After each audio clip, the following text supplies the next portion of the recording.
Well, I've been doing media for several years now. I started it back in like year 10, and I found it to become like a good passionate hobby for me. Like I love doing it. It takes up all my time. I don't just do it when I'm at college, and I feel like I've done my college work now. I feel like I need to get into an apprenticeship, and I feel like the BBC's apprenticeship scheme is perfect for me. Okay. Could you give me an example of when you've created a piece or a project that's required a lot of creative skills and flair?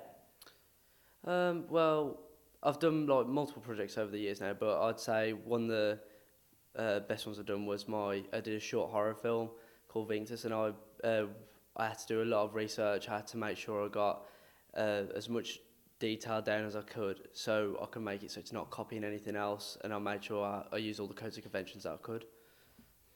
Great. So who or what inspires you to get involved within the TV, radio and online industry? It's a bit of a weird one, but there was a YouTube pair called Jack and Dean, and they started out by making like little sketches on YouTube, but then they eventually got into the BBC and they got their own BBC Radio 1 show. And the work that they've done and how creative it is, it's just inspired me to start taking pages from their book and try and get into the same line that they did. Okay. Could you tell me about a recent news story which has been covered by us ourselves, the BBC?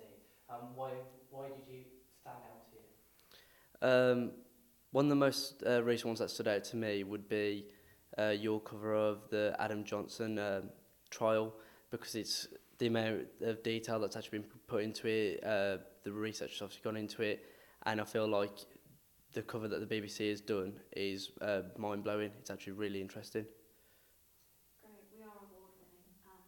Anyway, so what is your favourite radio show and why? Um, Mine would probably be Nick Grimshaw's Radio 1 breakfast show, because I feel like when you're starting the day, he keeps it lively and he makes sure that he entertains you to get you ready for the rest of the day, and he's like a good character to have on the radio.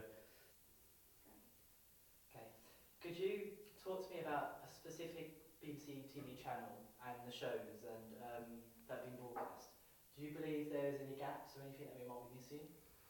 Um, I don't think there's any gaps really. I feel like you do a wide variety of shows on there, and there's enough on there that it keeps you entertained. It's like BBC One, they definitely have they cover. Then you have your news, you have everything that you need. Like in the morning, you make sure you get your news, you get your afternoon shows, you get your evening soaps, and it constantly keeps you entertained, and it works the time of day. Everything that's on there is scheduled perfectly.